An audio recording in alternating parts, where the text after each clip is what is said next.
Príklad začína klasicky, a to výpočtom optima bez podmienok celočíselnosti. Čiže to isté ako pri tieňových cenách, najprv musíme vyriešiť optimum inými metódami. Niektorí z vás sa stretli aj s metódou Simplex, ale o tom sme si už aj hovorili, že nemáme to v našich osnovách, hoci je to metóda veľmi šikovná, ale my riešime grafickými metódami s tým, že potom počítame sústavu lineárnych rovníc a hľadáme priesečníky týchto grafických hraničných polorovníc. A medzi týmito bodmi, krajnými bodmi, potom hľadáme optimum. Čiže grafickými metódami sme v tomto prípade zistili, že optimum sa nachádza na priesečníkoch K1 a K2, modrej a zelenej priamky. V tomto bode je riešenie. Čiže riešime sústavu rovníc, priesečník K1 a K2, použili sme tu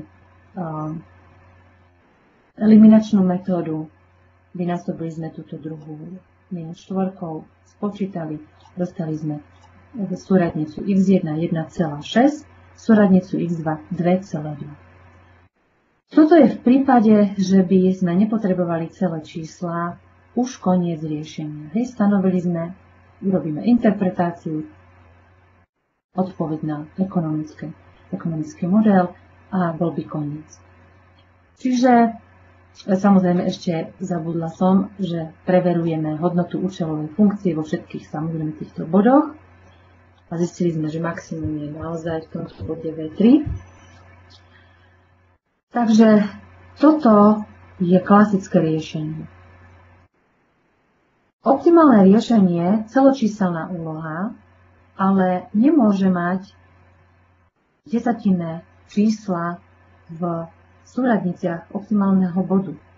Jednoducho 1,6 je desatinné číslo, 2,2 je tiež desatinné číslo. Nemôže to byť. Vrátime sa ešte k matematickému modelu. Matematický model nám hovorí, že x1 a x2 sú celé čísla, v podstate je to počet jazd. Hej? Optimalizujeme počet jazd do mesta jedného, mesto 1, to bude počet jazd úroveň x1, a druhý počet jazd do mesta nejakého iného, to bude vlastne predstavovať to x2. Nemôže byť počet jazd 2,5 jazdy. Proste idem do toho mesta, jedna jazda, idem naspäť, druhá jazda. Hej. Sú veci, napríklad môže byť počet výrobkov. Nemôžeme vyrobiť 1,5 chladničky, vyrobíme buď jednu alebo dve chladničky. Hej. Čiže toto všetko spadá do úlohy celočíselného programovania. Ako teda budeme hľadať riešenie? Je jasné, logika hovorí, že pokiaľ je množina prípustných oblastí malá, takže na priesečníku týchto celočíselných bodov my máme 1,6, 2,2, čiže urobíme si sieť. Na priesečníku celočíselných bodov a hodnôt, ktoré sa nachádzajú na osi x1, ktoré sa nachádzajú na osi x2. Jednoducho si ich vymenujeme všetky možné kombinácie týchto bodov. Samozrejme, čo musí platiť? Že spadajú do oblasti množiny prípustných riešení. Tieto riešenia, ktoré už sú, tam lieška nemá zelené body, tak to je už mimo oblasť prípustných riešení. Táto oblasť prípustných riešení, ktoré je v pozadí, to je táto istá oblasť prípustných riešení. Tá ostáva stále rovnakou. Ale ak obmedzíme riešenie na podmienku celočíselnosti, už prípada do úvahy oveľa menší počet bodov. A tie body sa volajú diskrétne. Vidíme ich, dajú sa jednoducho vydeliť z ostatnej množiny súvislých riešení. Čiže toto sa jednoducho vymenuje a potom sa v každom bode počíta klasickým spôsobom účelová funkcia. To znamená, že hodnota krát cena. Naša funkcia cenová je tu 2x1 plus 3x2, čiže 2 a 3 sú súradnice vektora cien. V podstate vektora cien, ktorý sa potom podieľa na účelovej funkcii. No a hľadáme hodnotu účelovej funkcie v každom tomto bode. Zistíme, že je to tento bod a môžeme písať výsledok bodu B10, alebo ako si ho nazvete, to je jedno, zodpovedá optimálne riešenie celočíselnej úlohy lineárneho programovania s hodnotou účelovej funkcie ZC sa rovná 9. Čiže v našom prípade je to ktorý z týchto bodov? Tento. So súradnicami 0, x1 a 3, x2. Čiže vľavo, tento bod vľavo je našim riešením, našim optimum. Čiže pri tejto metóde počítame hodnotu účelovej funkcie vo všetkých diskrétnych bodoch množiny prípustných riešení. A z nich sa vyberá optimum. Buď sa vyberá maximum, alebo minimum, samozrejme, podľa zadania. Toto sa nemôže použiť, keď je obrovský rozsah diskrétnych hodnot.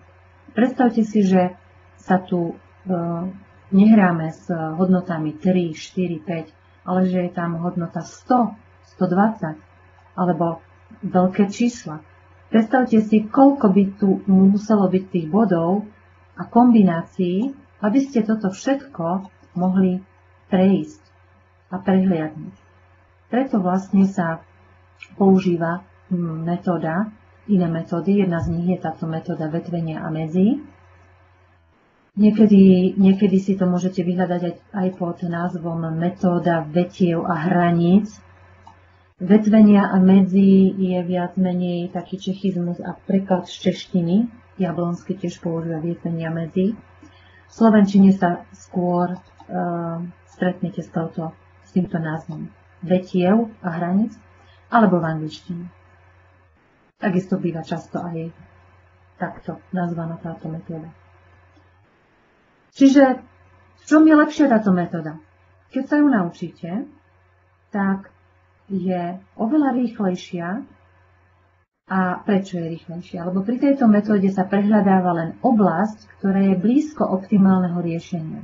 V podstate vôbec sa nedostane k výpočtu týchto spodných bodov. Pričom pri tejto metóde to musíme všetko vypočítať. Čiže ide sa metódou prehľadávania a postupujeme od optima a prehľadáva sa jeho blízke okolie. No a toto je postup. Má 3-4 kroky, ako v ktorej literatúre, niekedy už tento štvrtý krok označujú, že to už je vlastne tretí krok. Takže ja som vám to rozdelila do 4 krokov. No a prvý krok je klasika, zase výpočet klasickým spôsobom, optima.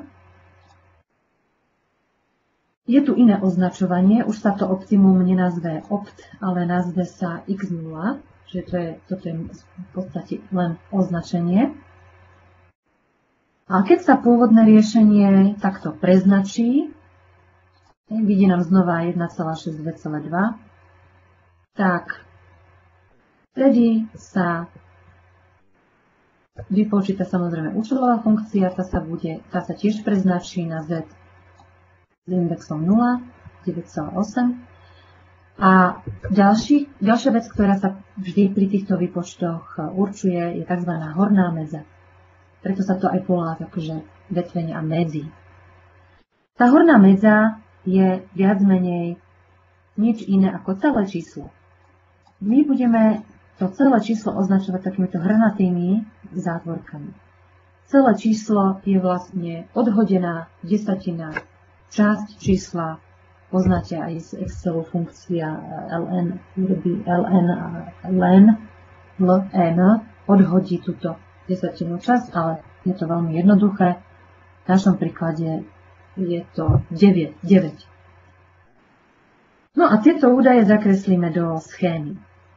V učebnici sa tejto schéme hovorí graf. Hej? Je to v podstate graf, môžeme ju chápať aj ako schéma. V učebnici máte k tomuto grafu aj na obrázku 3.2 na strane 119, keď sa pozriete, tak na strane 119 je obrázok, ktorý v podstate kopíruje túto schému vo forme grafu. Tie body, ktoré sú tam, postupne je ukázané, ako sme sa dopracovali k x0, ako sa ďalej dopracujeme k x1 a kde približne sa nachádza na tom grafickom riešení. Ďalej tam máte znázornený bod x2 a nakoniec bod x3 aj x4. Hej? Čiže postupne je tam znázornené, ako sa dopracovávame k tomu okoliu, to optima, berie do úvahy len celočíselné riešenie a ešte tam vidíte oblasti, ktoré sú šedou vyznačené. Veľkú oblasť x1, to je podmnožina x1, ktorú sme dostali určitým vetvením. Pozrieme sa ďalej, že ako to budeme teda vetviť. Ďalej tam máte ešte šedým označené podmnožiny x2 a x3. Tiež ich dostaneme určitým vetvením. Hej? Čiže keď si pozriete potom tú schému a porovnáte s týmto grafom, tak je to v podstate to isté, len ináč zobrazené. Takže to, čo sme vypočítali v prvom kroku, zaznamenáme v tomto grafe, v tejto schéme. Hore sa vždy píše podmnožina, v našom prípade x0 je množina, ktorá je východzia množina. Čiže je to klasická množina týchto prípustných riešení. Hej? To je v podstate naša množina x0, z ktorej vychádzame. Pôvodná množina. Do horného rohu sa píše hraničná medza, horná medza. A na spodnú časť schémy sa píše výsledok a hodnota účelovej funkcie v tomto výsledku. Nazvala som ho ináč, ako je v knihe, aby vás to nemiatlo, že je tam x, hej? Pretože v podstate to nie je žiadna súradnica, ale je to už riešenie, optimálne riešenie pre túto danú množinu. Hej? Čiže v podstate toto by sme mohli kľudne nazvať ešte aj ako x optimum. To je vlastne pôvodné riešenie. Máme zapísané a teraz ideme deliť. Ako sa delí? Možno, že ste si už pozerali dopredu túto látku a bol pre vás rebusom, že ako sa to v podstate, podľa čoho sa to delí. Čiže delí sa to tak, že vyberieme si z tohto nášho riešenia ľubovoľné číslo, obidve sú desatinné. A náš cieľ je proste dostať, aby boli obidve celé čísla. Čiže je jedno, ktorú si vyberieme ako prvú. Vybrali sme si x1 súradnicu. Čiže vybrali sme si túto prvú súradnicu x1 a teraz podľa vzorca dvoch vzorčekov, ktoré máte v Jablonskom na strane 118 hore, tak podľa toho sa vlastne delí. Dajte si veľmi veľký pozor, pretože tie vzorce vyzerajú rovnako, ale každý je úplne iný. Preto som aj zvýraznila tieto znamienka relačné. Skúsim vám to zväčšiť. Prvý vzorček je, že nové čísielko bude väčšie, ktoré hľadáme, väčšie alebo rovné, ako toto naše číslo, ktoré sme si vybrali, táto súradnica, a s pripočítanou jednotkou.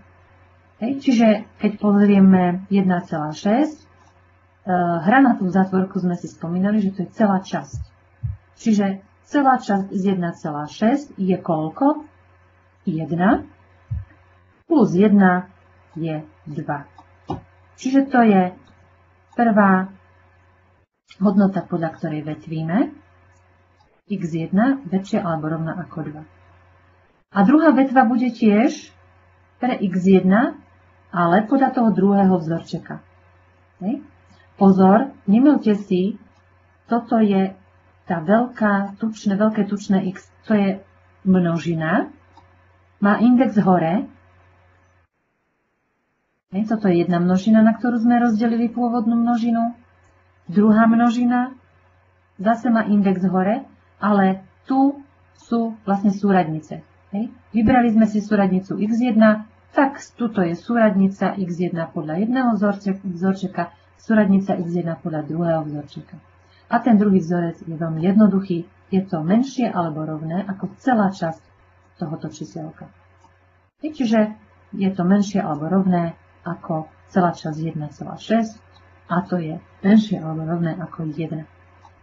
Keď si pozriete graf, tak v podstate rozdelíme tú množinu na časť, kde x1 je väčšie alebo rovné ako 2. To bude odtiaľto doprava.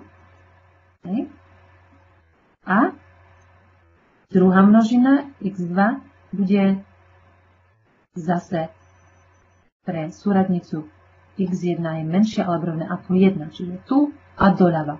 A teraz si pozrite Jablonského, obrázok 3.2 a presne tam máte množinu x1 od dvojky doprava, zatieňovaná množina, to už je podmnožina a od jednotky doľava je množina x2, vy tam ale už vidíte potom aj po ďalšom delení už aj s ďalšou podmnožinou x3. Ale pôvodná podmnožina x2 je celý ten pás, ktorý je od jednotky vľavo a ohraničujú ho naše podmienky. Čiže takto sme dostali tieto dve podmnožiny x1, x2 a znovu zapíšeme si do hornej časti názov podmnožiny. Za takou čiarkou sa píše, toto nie je deleno, pozor, to je len oddelujúca optická čiara, ktorá nám sem sa píše podmienka, rozširujúca podmienka, ktorú si vytvoríme pri delení, to je tiež podmienka, a následne, tuto zatiaľ ešte nemáte nič, pretože to je až v treťom kroku. V treťom kroku sa vlastne počíta táto úloha, sú tam naše pôvodné podmienky a táto podmienka, ona sa volá rozširujúca preto, lebo rozšíri pôvodné podmienky. Jednoducho klasika. Máme pôvodné podmienky nejaké a teraz ešte rozširujúca podmienka, že to má byť celé číslo. Takže my to v podstate riešime týmto rozbíjaním množín a riešime vždycky nejaké prípady väčšia ako to číslo, menšia ako to číslo. Čiže v tomto prípade sme pridali podmienku väčšie ako 2. Túto schému ostatné ostáva rovnaké. Všimnite si, že matematický model v tom treťom kroku nemá žiadne podmienky celočíselnosti. Čiže riešime ako keby klasickým spôsobom s jednou pridanou podmienkou.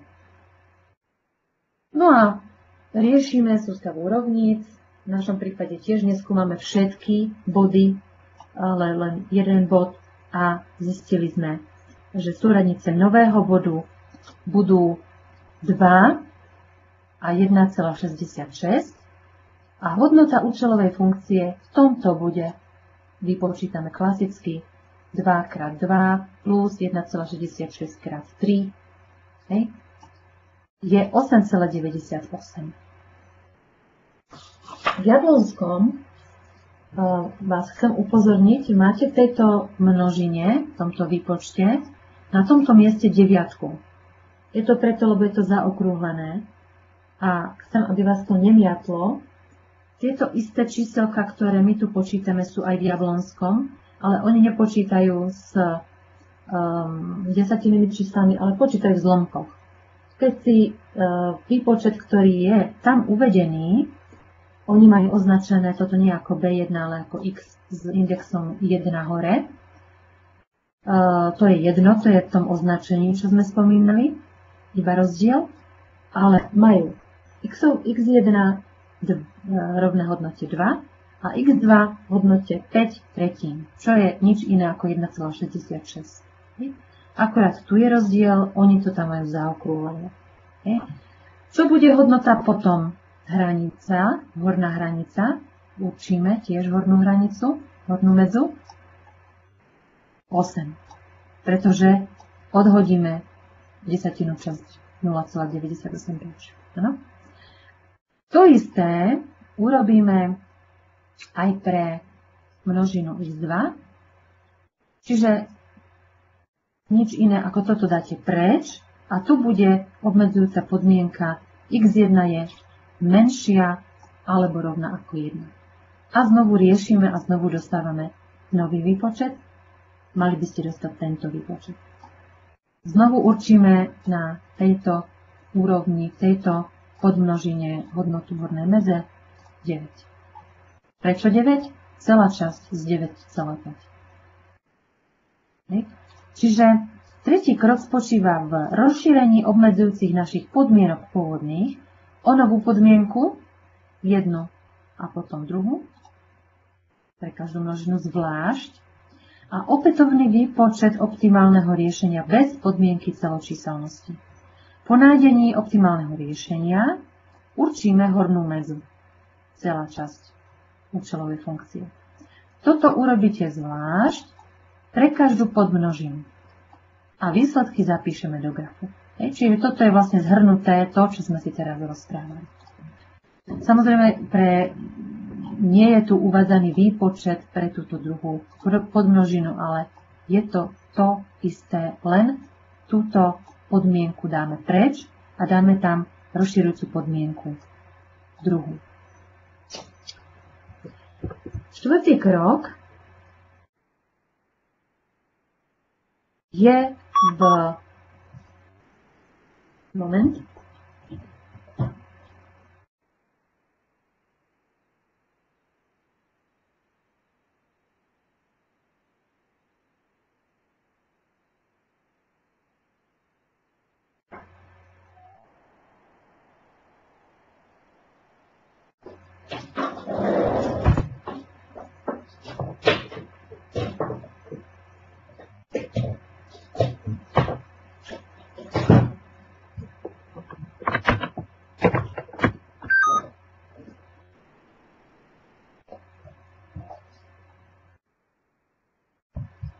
Okay.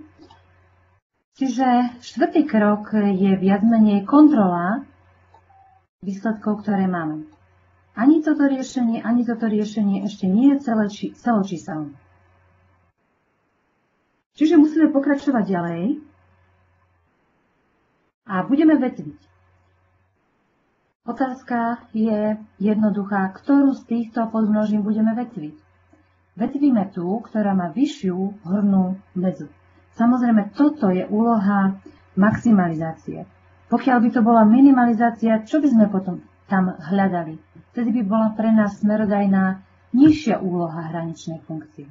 Čiže vtedy by sme vetvili proste tú, ktorá má nižšiu hodnotu, hľadali by sme minimum. Čiže to je jasné, ale budem sa snažiť aj v úlohách dávať tieto úlohy tak, aby to bola maximalizačná úloha, aby ste to nemali až tak zložité. Čiže vetvíme tú, ktorá má vyššiu hodnotu v hornej meze a zase ju vetvíme na dve podmnožiny. Podľa čoho ju tak vetvíme? Vyberáme si, už teraz nevyberáme ľubovoľnú, ale vyberáme si tú, ktorá nie je celým číslom, pretože táto už je zahojená, to už je vyriešené, tá už je celé číslo. Vyberáme si 2,5 a znovu podľa týchto vzorčekov vetvíme na dve podmnožiny 2,5. Okay? Čiže jedna bude x2 väčšie alebo rovné ako celá časť z 2,5 plus 1. A to je koľko? Celá časť z 2,5 je 2 plus 1 je 3. Hej? Čiže je to tu len prehodené. A Jablonský to má prehodené, aby vás to nemiatlo, ale je to úplne jedno, či máte túto vetvu naľavo alebo túto vetvu a či sú prehodené. Hej? To je jedno. Tu máme túto podmienku x2 je väčšie alebo rovné ako dané číslo. A ďalšia hodnota pre vetvenie celé číslo z 2,5. Čiže to by mala byť dvojka. Áno, menšie alebo rovné ako 2. Dostali sme množinu x3 a x4 a znova riešime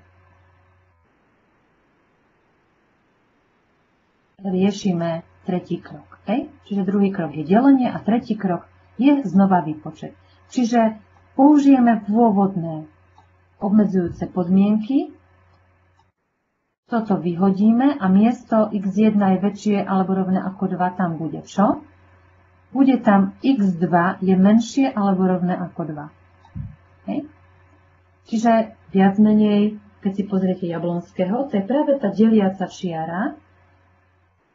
Naľavo máme dvojku, bod x2 je rovný 2 a pod tým označená podmnožina je vlastne tá podmnožina x3.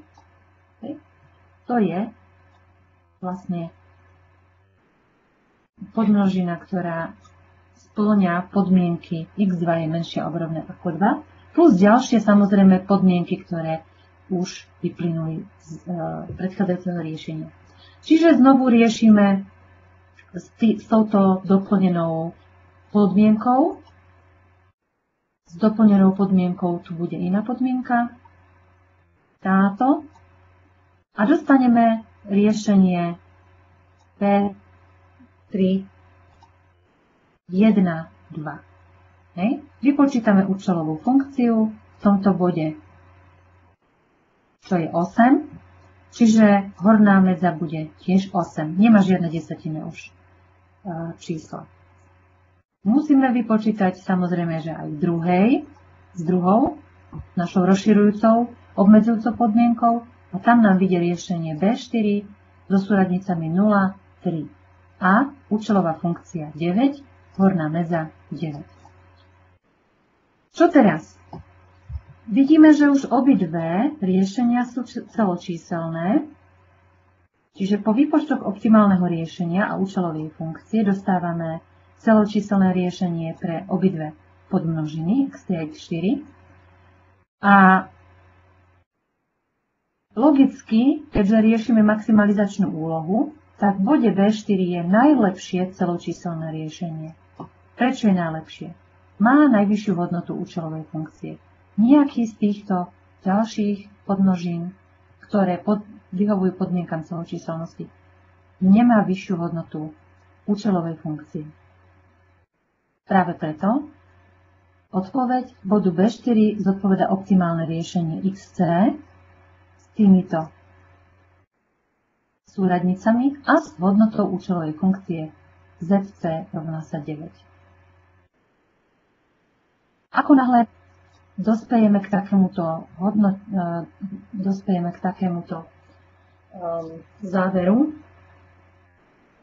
uzatvárame vetvy.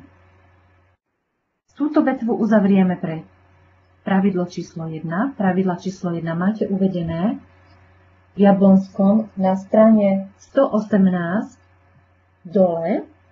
Hej. Sú tam tieto 1, 2, 3, po prvé, po druhé, po tretie. Je to v podstate ako keby ukončenie tohto procesu vetvenia. Čiže tento proces vetvenia pokračoval by stále, až kým sa všetky z vetiev neukončia stopkou. Všetky vetvy musia byť ukončené stopkou, potom pozeráme na riešenie, ktoré má najvyššiu hodnotu účelovej funkcie. Čiže zastavujeme podľa pravidla 1, uzatvárame vetvu podmnožiny x3 a x4, lebo majú obidve celočíselné riešenie, a podmnožinu x1 uzatvárame pre iné pravidlo. Pre ktoré pravidlo? Pre pravidlo číslo 3. Prečo? Lebo toto riešenie nie je celočíselné a horná medza je menšia ako hodnota účelovej funkcie, ktorú sme našli. Je to len osmička. Takže aj keby sme toto ďalej delili, tak sa to už nepretrhne. Už nebude lepšie riešenie. Čiže toto riešenie je najlepšie. Je tu ešte pravidlo 2, ktoré sme nepoužili. Aj vtedy sa dá stopka na vetvu, keď neexistuje žiadne prípustné riešenie. Hej? Čiže keď vám napríklad budete počítať a sústava rovníc vám vyjde, že jednoducho sa tieto roviny nepretínajú, alebo že jednoducho z matematického hľadiska nie je riešenie. Čiže toto je princíp metódy vetvenia a medzí.